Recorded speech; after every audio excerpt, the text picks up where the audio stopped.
പഞ്ചായത്തിലെ സ്ഥാനാർത്ഥികളെ തേടിയുള്ള യാത്ര തുടരുന്നു. വരുന്ന ത്രിതല പഞ്ചായത്ത് തെരഞ്ഞെടുപ്പിൽ വഴിക്കടവ് പഞ്ചായത്ത് 13-ാം വാർഡ് പഞ്ചായത്തങ്ങാടിയിൽ നിന്നും ജനവിധി തേടുന്ന LDFന്റെ സ്ഥാനാർത്ഥി സഖാവ് PK അബ്ദുൽ കരീം ക ഇപ്പോൾ നമ്മോടൊപ്പം കൂടുകയാണ്. തെരഞ്ഞെടുപ്പിൽ ആദ്യമായിട്ടാണോ സ്ഥാനാർത്ഥിയായി നിൽക്കുന്നത്? ഞാൻ വഴിക്കടവ് ഗ്രാമപഞ്ചായത്തിൽ 4-ാം പ്രാവശ്യമാണ് സ്ഥാനാർത്ഥിയായി നിൽക്കുന്നത്. 3 പ്രാവശ്യവും ഞാൻ വൻ ഭൂരിപക്ഷത്തോട് കൂടി പഞ്ചായത്തിലേക്ക് എന്നെ ജനങ്ങൾ തെരഞ്ഞെടുക്കപ്പെട്ടിട്ടുണ്ട്. നമ്മുടെ വഴിക്കടവ് പഞ്ചായത്ത് 13-ാം വാർഡ് സ്ഥാനാർത്ഥിയായി നിൽക്കുന്ന സ്ഥലം ഏതാണ്? വഴിക്കടവ് ഗ്രാമപഞ്ചായത്തിലെ 13-ാം വാർഡ് പഞ്ചായത്തങ്ങാടി എന്ന വാർഡിലാണ് ഞാൻ ഇപ്പോൾ മത്സര രംഗത്തുള്ളത്.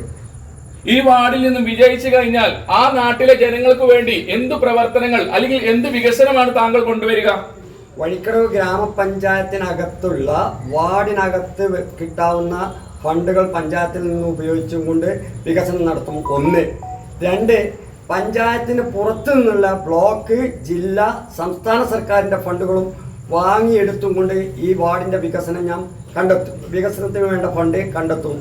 3-ാമത്തെ കാര്യം എന്ന് പറഞ്ഞാൽ ജനങ്ങളുടെ പ്രശ്നങ്ങളിൽ ഏത് പ്രശ്നങ്ങളായാലും ശരി, പോലീസായാലും ശരി, മറ്റ് മധ്യസ്ഥ രംഗത്തായാലും ശരി, കുടുംബ കലഹത്തിലാണെങ്കിലും ശരി, ജനങ്ങൾക്ക് വേണ്ടി എവിടെയും എപ്പോഴും ഏത് നേരത്തും ആരെയും ബന്ധപ്പെടാതെ എന്നെ തെരഞ്ഞെടുക്കപ്പെട്ട് കഴിഞ്ഞാൽ എന്നെ ഡയറക്റ്റായിട്ട് ജനങ്ങൾക്ക് ബന്ധപ്പെടുവാനുള്ള സൗകര്യങ്ങളൊക്കെ ഉണ്ടാവും.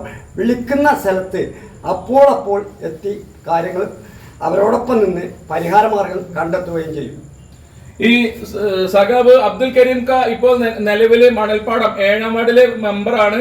പിന്നെ എല്ലാവർക്കും സുപരിചിതനായ ആളാണ്. എല്ലാ മേഖലയിലും കഴിവ് തെളിയിച്ച വ്യക്തിയാണ്. ജീവകാരുണ്യ പ്രവർത്തനങ്ങളിലും ഏത് മേഖലകളിലും എല്ലാം കഴിവ് തെളിയിച്ച വ്യക്തിയാണ്. നിങ്ങളുടെ വാർഡിലെ വോട്ടർമാരോട് താങ്കൾക്ക് എന്താണ് പറയാനുള്ളത്? വഴിക്കടവ് ഗ്രാമപഞ്ചായത്തിലെ കഴിഞ്ഞ 7-ാം വാർഡിലാണ് ഞാൻ സ്ഥാനാർത്ഥിയായി വരികയും എന്നെ അവിടുത്തെ ജനങ്ങൾ 300ഓളം വോട്ടിന് വിജയിപ്പിക്കുകയും ചെയ്തു. അവിടെ വികസനം റോഡ് സെക്ഷൻ തന്നെ റോഡായിട്ട് പല ഫണ്ടുകളും ജില്ലാ പഞ്ചായത്ത്, ബ്ലോക്ക് പഞ്ചായത്ത്, പഞ്ചായത്തിൻ്റെ ഫണ്ട്, ഫ്ലഡിൻ്റെ ഫണ്ട്, മുഖ്യമന്ത്രിയുടെ ഫണ്ട് അടക്കം കൊണ്ടുവന്നുകൊണ്ട് 1 കോടി റുപ്യേൻ്റെ അടുത്ത് ഫണ്ട് ചെലവഴിച്ചുകൊണ്ട് റോഡുകൾ അവിടെ ശരിയാക്കിയിട്ടുണ്ട്. 65 ലക്ഷം രൂപ മുടക്കി ഫണ്ട് കൊണ്ടുവന്ന് 152 കുടുംബങ്ങൾക്ക് കുടിവെള്ളം എത്തിച്ചിട്ടുണ്ട്. അതുപോലെ തന്നെ അംഗനവാടി കെട്ടിടത്തിന് 31,40,000 റുപ്യ ഫണ്ട് നീക്കി വെച്ച് അംഗീകാരം വാങ്ങി റെഡിയാക്കി ലെവലാക്കിയിട്ടുണ്ട്. വഴിക്കടവ് പഞ്ചായത്തിലെ സ്ഥാനാർത്ഥികളെ തേടിയുള്ള യാത്ര ഇവിടെ അവസാനിക്കുന്നില്ല. സമയക്കുറവ് മൂലം തൽക്കാലം ഈ വീഡിയോ ഇവിടെ വൈൻഡപ്പ് ചെയ്യുകയാണ്. അപ്പോൾ അടുത്തൊരു വീഡിയോയുമായി കാണുന്നവരെ ഏവർക്കും ബൈ.